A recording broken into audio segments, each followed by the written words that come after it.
ఏపీలో వైసీపీ నేతలు వరుస కేసులతో ఉక్కిరిబిక్కిరవుతున్నారు. ఇప్పటికే మాచర్ల మాజీ ఎమ్మెల్యే పెన్నెల్లి రామకృష్ణారెడ్డి ఈవీఎం పగలగొట్టిన కేసులో జైల్లో ఉన్నారు. టీడీపీ ఆఫీస్పై దాడి చేసిన కేసులో గన్నవరం మాజీ ఎమ్మెల్యే వల్లభనేని వంశీపై కేసు నమోదైంది. ఈయనతో పాటు తలిశీల రఘురాం, లేళ్ల అప్పిరెడ్డి, దేవినేని అవినాష్, నందిగాం సురేష్ వంటి వారు కేసులు ఎదుర్కొంటున్నారు. ప్రస్తుతం వైసీపీ ఫైర్ బ్రాండ్ రోజా వంతు వచ్చినట్లు తెలుస్తుంది. గత వైసీపీ ప్రభుత్వ హయాంలో నిర్వహించిన ఆడుదాం ఆంధ్ర, సీఎం కప్, ఇతర క్రీడా కార్యక్రమాల్లో నిధులు గోల్మాల్పై చంద్రబాబు ప్రభుత్వం ఫోకస్ పెట్టింది. ఆటలకు సంబంధించిన నిధులు దుర్వినియోగం చేశారని ఆట్యాపాట్యా సంస్థ ఈవో ప్రసాద్ సిఐడికి ఫిర్యాదు చేశారు.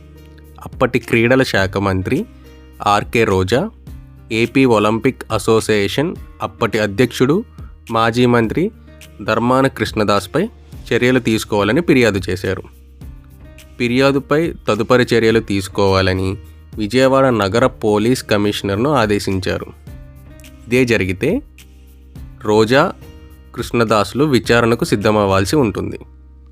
గత ప్రభుత్వ హయాంలో ప్రజాధనంతో నిర్వహిస్తున్న ఆడుదాం ఆంధ్ర కార్యక్రమంపై విమర్శలు వచ్చాయి. నిధుల్ని దుర్వినియోగం చేశారనే ఆరోపణలు రావడంతో కూటమి ప్రభుత్వం విచారణకు సిద్ధమైంది. త్వరలోనే దర్యాప్తు ప్రారంభమయ్యే అవకాశం ఉంది.